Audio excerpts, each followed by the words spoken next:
Hello everyone, welcome back to my YouTube channel. तो आज की इस वीडियो के अंदर हम डिस्कस करेंगे nursing research and statics subject की यूनिट 6 के पार्ट 2 के बारे में। तो आज की इस वीडियो के अंदर हम टेबुलेशन उसको कम्प्लीटली कवर करेंगे। तो बिना टाइम को वेस्ट किए हम स्टार्ट करते हैं आज का हमारा टॉपिक। तो सबसे पहले हम डिस्कस करते हैं जो हमारा टेबुलेशन उसकी डेफिनेशन के बारे में और समझते हैं कि जो टेबुलेशन है वो क्या होता है। Tabulation is the systematic arrangement of data in rows and columns in a statistical table for the purpose of presentation, analysis and comparison। तो फ्रेंड्स, टेबुलेशन का मतलब होता है डाटा को रोज और कॉलम्स की हेल्प से एक टेबल के फॉर्म में सिस्टेमेटिक तरीके से अरेंज करना, इससे डाटा को प्रेजेंट करना, उसका एनालिसिस करना और अलग अलग डाटा की कंपैरिजन करना बहुत ज़्यादा इजी हो जाता है। अब हम डिस्कस करते हैं टेबुलेशन की अनदर डेफिनेशन के बारे में। तो वो डेफिनेशन है, it is a process of presenting data in A compact systematic and logical form in the form of tables. तो फ्रेंड्स, सिंपल वर्ड्स में जो टेबुलेशन होती है वो एक ऐसी प्रोसेस होती है जिसमें डाटा को टेबल्स के फॉर्म में कॉम्पैक्ट, सिस्टमेटिक और लॉजिकल तरीके से प्रेजेंट किया जाता है ताकि जो भी डाटा है उसको समझना और पढ़ना इजी हो जाए। डेफिनेशन के बाद में अब हम डिस्कस करते हैं जो हमारा टेबुलेशन होता है उसके कुछ ऑब्जेक्टिव्स के बारे में, जिसमें फर्स्ट ऑब्जेक्टिव आता है वो है to present data in a simple and compact form. तो फ्रेंड्स, टेबुलेशन की हेल्प से डाटा को सिंपल और कॉम्पैक्ट फॉर्म में प्रेजेंट किया जाता है जिससे ज़्यादा डाटा भी कम जगह में आसानी से दिखाया जा सकता है। इसके बाद में सेकेंड ऑब्जेक्टिव आता है वो है to make data easy to read and understand. तो फ्रेंड्स, डाटा को टेबल के फॉर्म में अरेंज करने से उसे पढ़ना और समझना बहुत ही ज़्यादा इजी हो जाता है। इसके बाद में हमारा थर्ड ऑब्जेक्टिव आता है वो है टू फैसिलिटेट कंपैरिजन। तो फ्रेंड्स, टेबल की हेल्प से अलग अलग डाटा की आसानी से कंपैरिजन है वो की जा सकती है। इसके बाद में फोर्थ ऑब्जेक्टिव आता है वो है टू फैसिलिटेट स्टैटिस्टिकल एनालिसिस। तो फ्रेंड्स, जब डाटा सिस्टमेटिक टेबल में होता है तो उसका स्टैटिस्टिकल एनालिसिस करना भी बहुत ज़्यादा इजी हो जाता है। इसके बाद में फिफ्थ ऑब्जेक्टिव आता है वो है to save time and space. तो फ्रेंड्स, टेबल के फॉर्म में जो डाटा होता है वो कम जगह लेता है और उसे देखने, समझने और यूज करने में भी जो टाइम है वो कम लगता है। तो फ्रेंड्स, ये थे हमारे टेबुलेशन के ऑब्जेक्टिव्स। अब हम डिस्कस करते हैं टेबुलेशन की कुछ रिक्वायरमेंट्स के बारे में, यानी जो टेबुलेशन प्रोसेस होती है उसके अंदर हमें किन किन चीज़ों की ज़रूरत होती है। जिसमें फर्स्ट रिक्वायरमेंट आती है वो है tabulation should have a definite title. तो फ्रेंड्स, हर टेबल का एक क्लियर और सूटेबल टाइटल होना चाहिए ताकि देखते ही ये पता चल जाए कि टेबल है वो किस टॉपिक से रिलेटेड है। इसके बाद में सेकेंड रिक्वायरमेंट आती है वो है it should have appropriate headings. तो फ्रेंड्स, टेबल में हर कॉलम के लिए प्रॉपर हेडिंग्स होनी चाहिए ताकि हर कॉलम में दी गई इंफॉर्मेशन को आसानी से समझा जा सके। इसके बाद में जो थर्ड रिक्वायरमेंट आती है वह है it should have stub row headings. तो फ्रेंड्स, टेबल की रोज के लिए भी हेडिंग्स होनी चाहिए जिसे स्टब या रो हेडिंग्स कहते हैं। इन रो हेडिंग्स के थ्रू रो की इंफॉर्मेशन है वो क्लियर हो जाती है। इसके बाद में फोर्थ रिक्वायरमेंट आती है वह it should have captions unit of measurement. तो फ्रेंड्स, जहां ज़रूरत हो वहां यूनिट ऑफ मेजरमेंट भी मेंशन होनी चाहिए, जैसे केजी, मीटर या रुपीज़। इससे डाटा को सभी तरीके से समझने में हेल्प मिलती है एक टेबल के अंदर। इसके बाद में जो हमारा फिफ्थ रिक्वायरमेंट आता है वह it should have body, data and figures. तो फ्रेंड्स, टेबल का मेन जो पार्ट होता है वो बॉडी होता है जिसमें एक्चुअल डाटा और फिगर्स है वो दिए हुए होते हैं। इसके बाद में जो हमारा सिक्स्थ रिक्वायरमेंट है वो है it should have total if requirement. तो फ्रेंड्स, जहां ज़रूरत हो वहां डाटा का टोटल भी दिया जाना चाहिए ताकि पूरे डाटा का समरी एक जगह पर ही अवेलेबल हो जाए। इसके बाद में जो हमारी सेवेंथ रिक्वायरमेंट आती है वो है it should have source of data. तो फ्रेंड्स, अगर डाटा किसी बुक, सर्वे या किसी और सोर्स से लिया गया है तो उसका सोर्स भी मेंशन करना चाहिए ताकि जो डाटा है उसकी ऑथेंटिसिटी है वो मेंटेन रहे। तो फ्रेंड्स, ये थी हमारी टेबुलेशन की कुछ रिक्वायरमेंट्स। अब हम डिस्कस करते हैं कि जो टेबुलेशन के अंदर हम टेबल बनाते हैं उसके कौन कौन से पार्ट्स होते हैं। जिसमें फर्स्ट पार्ट आता है वो है title, indicates the subject of the table. तो फ्रेंड्स, जो टाइटल होता है वो टेबल का नाम होता है, ये बताता है कि टेबल है वो किस सब्जेक्ट या किस डाटा के बारे में है। इसके बाद में सेकंड पार्ट आता है वो है headings. Column headings by which data are classified. तो फ्रेंड्स हेडिंग्स है वो कॉलम हेडिंग्स होती है, ये बताती है कि हर कॉलम में किस टाइप का डाटा है वो दिया हुआ है। इसके बाद में थर्ड पार्ट आता है वो है stub, row headings, list of items. तो फ्रेंड्स जो स्टब होते हैं उन्हें हम रो हेडिंग्स बोलते हैं। इसमें उन आइटम्स के नाम लिखे होते हैं जिनके बारे में डाटा है वो दिया हुआ है। इसके बाद में फोर्थ पार्ट आता है वो है बॉडी, मेन डाटा और फिगर्स ऑफ द टेबल। तो फ्रेंड्स जो बॉडी होती है वो टेबल का मेन पार्ट होता है, इसी में जो एक्चुअल डाटा और फिगर्स है वो दिए हुए होते हैं। बॉडी के बाद में जो हमारे टेबल का नेक्स्ट पार्ट आता है वो है total, sum of the figures if required. तो फ्रेंड्स टेबल के अंदर जहाँ पर जरूरत हो वहाँ पर सभी फिगर्स का टोटल भी दिया जाता है ताकि पूरे डाटा का योग एक साथ पता चल सके। टोटल के बाद में सिक्स्थ पार्ट आता है वह captions, units, units in which data are measure. तो फ्रेंड्स कैप्शन या यूनिट्स बताती है कि डाटा किस यूनिट में मेजर किया गया है, जैसे केजी में किया गया है, मीटर में किया गया है, रुपीज में किया गया है। इसके बाद में सेवेंथ पार्ट आता है वह है source, indicates the source of data. तो फ्रेंड्स जो सोर्स होता है वो ये बताता है कि जो डाटा है वो कहाँ से लिया गया है, जैसे किसी बुक से लिया गया है, सर्वे से लिया गया है या फिर किसी रिपोर्ट से लिया गया है। तो फ्रेंड्स अब हम डिस्कस करेंगे एक एग्जाम्पल के बारे में, और एक एग्जाम्पल की हेल्प से हम देखेंगे कि जो टेबल के पार्ट्स और टेबल की रिक्वायरमेंट्स है वो क्या होती है। तो फ्रेंड्स सबसे ऊपर आता है वो आता है टेबल का टाइटल, जो है number of students in different streams in A college. तो ये टेबल का एक टाइटल है, इससे हमें तुरंत पता चल जाता है कि जो टेबल है वो किस टॉपिक के बारे में है।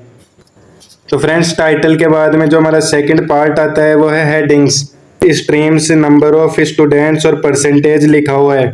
ये कॉलम हेडिंग्स है, ये बताती है कि हर कॉलम में किस टाइप की इंफॉर्मेशन है वो दी हुई है। तो फ्रेंड्स हेडिंग्स के बाद में टेबल का थर्ड पार्ट था वो था स्टब। तो फ्रेंड्स सबसे पहले जो कॉलम में साइंस, कॉमर्स, आर्ट्स और अदर्स लिखा हुआ है इसे हम स्टब या रो हेडिंग्स कहते हैं। ये बताती है कि जो डाटा है वो किन कैटेगरीज का दिया हुआ है। स्टब के बाद में जो हमारा फोर्थ पार्ट आता है वो है बॉडी। तो फ्रेंड्स अब इन रोज और कॉलम्स के बीच में जो एक्चुअल नंबर्स दिए गए हैं जैसे 120, 150, 100 और 30, और उनकी जो ये परसेंटेज है ये सभी टेबल की एक बॉडी के अंदर इंक्लूड की जाती है। इसके बाद में जो हमारे टेबल का फिफ्थ पार्ट आता है वह है टोटल। तो फ्रेंड्स सबसे नीचे यहाँ पे टोटल दिया हुआ है, यहाँ स्टूडेंट्स का टोटल है वो 400 है और उनकी परसेंटेज है वो 100 है, तो इसे हम टोटल बोलते हैं। तो फ्रेंड्स टोटल के बाद में हमारे टेबल का सिक्स्थ पार्ट आता है वो है कैप्शन एंड यूनिट्स। तो फ्रेंड्स जो भी ये परसेंटेज यानी जो भी ये आइकन्स दिख रहे हैं आपको, इन्हें हम कैप्शन या यूनिट्स बोलते हैं।